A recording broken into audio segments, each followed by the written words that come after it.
तमाम देखने और सुनने वालों को अस्सलाम वालेकुम। राज़ हकीकत चैनल के साथ मैं हूँ इनाम हबीब बरालवी। शहीद की मौत कौम की हयात है, शहीद का लहू कौम की ज़कात है। नाज़रीन, 12 जून पाकिस्तान की तारीख़ का एक ऐसा दिन कि जिस दिन एक अजीम मर्द मुजाहिद ने पाकिस्तान की रिफ़अत और इस्लाम की अज़मत के लिए अपनी जान का नजराना पेश किया। एक ऐसा अजीम मर्द मुजाहिद कि अगर मैं उसकी शख्सियत पर बात करूं तो वो खैर और खुशबू का पैकर, वो वजाहत और खैर की तस्वीर, वो अमन का सफ़ीर, वो सहरा का मौज़न, वो सहर का नकीब, अज़मत का मीनार, वो हुब्बुल वतनी की अलामत, बल्कि चलता फिरता पाकिस्तान था। वो पाकिस्तान और इस्लाम दुश्मनों के लिए नंगी तलवार, वो रवायत शिकन और रवायत साज, मर्द जुहद आज़मा, वो दीदावर, वो खुद साज और अहद साज था, जिसका दामन दूध की तरह सफ़ेद, लहजे में नरमी, बात में सदाकत, बात में आजिज़ी, शख्सियत में वक़ार, रवैये में शफ़क़त थी।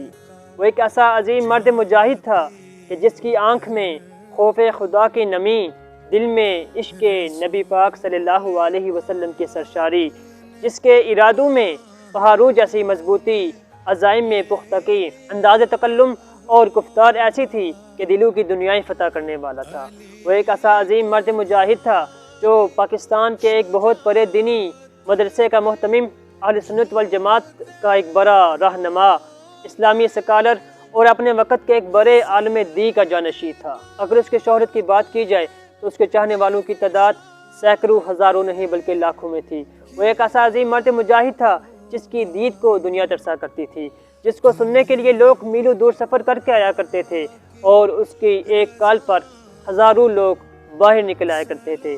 और अगर उसकी आजिज़ी की बात की जाए तो बावजूद इतनी शोहरत के वो कभी भी 70-80 लाख की गाड़ी पर सफ़र नहीं किया करता था। उसके साथ कोई भी गन मैन नहीं होता था, बल्कि वह अपनी एक पुरानी बाइक पर सफ़र किया करता था। उसके किरदार में शोहरत या इल्म की वजह से तकब्बुर नहीं था, बल्कि इज्ज़त व इंकिसारी थी।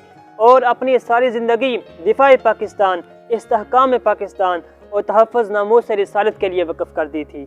2006 में बाज़ गैर मुल्की अखबारात ने तौहीन रिसालत का इर्तिकाब किया, जिससे अहले पाकिस्तान के जज्बात और एहसासात मुतासिर हुए। अहले पाकिस्तान एक अजीब सी कैफियत में मुब्तला हो गए और किसी ऐसे मसीहा की तलाश करने लगे जो उनको इस दर्द से निजात दे सके। उस वक़्त उस अजीम मर्द मुजाहिद ने इश्क़ नबी से सरशार होकर अलम इस्लाम को थामा और मैदान अमल में आया और इस अजीम काविश के लिए जुर्रतमंदाना क़ियादत करने का फ़ैसला किया। इसकी पादाश में उस मर्द मुजाहिद को पहले तरह तरह की धमकियाँ दी गई, उसके बाद उसे जेल में कैद कर दिया गया।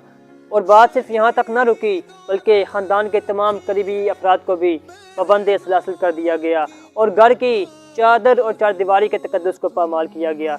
मगर वह मर्द मुजाहिद अलम इस्लाम को थामे अपने मिशन की तरफ गामजन रहा और अल्लाह ताला ने उसको इस मिशन अजीम में सुरखरू फरमाया।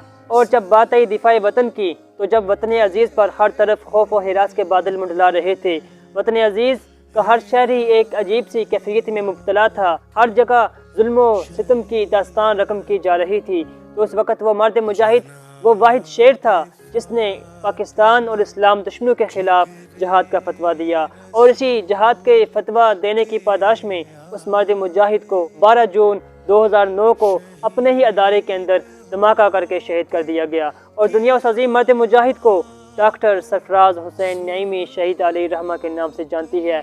आप अलैहिर्रहमा को जाम शहादत नोश करने के बाद शहीद पाकिस्तान के एजाज़ से नवाजा गया। आप अलैहिर्रहमा ने इस वतन की मोहब्बत में वो कर्ज भी उतारे जो आप पर वाजिब न थे। यहाँ पर एक बात कहना चाहता हूँ कि हम लोग बहसीयत एक कौम अपने शहीदों, अपने गाजियों, अपने महसनों को ज़्यादा देर तक याद नहीं रख सकते, बल्कि एक वक़्त तक याद रखते हैं फिर फरामोश कर देते हैं। बात में कोई शक नहीं है कि हमारे शहीद हमारे सलामों के या हमारे अच्छे अल्फाज के मुख्ताज नहीं हैं, बल्कि उन्होंने इस वतन की मोहब्बत में दीन इस्लाम की बुलंदी के लिए जो कुर्बानियाँ पेश की, उसके वजह से आज अल्लाह ताला की नेमतों से लुत्फ़अंदोज़ हो रहे हैं। और साथ ही उनकी निगाह हमारी तरफ भी मरकूज़ है कि हमने अपने जिन अहले वतन के लिए अपनी जानों के नजराने पेश किए थे, क्या वो हमारे मिशन पर कारबंद भी हैं या नहीं, क्या वो लोग हमें याद भी करते हैं या नहीं।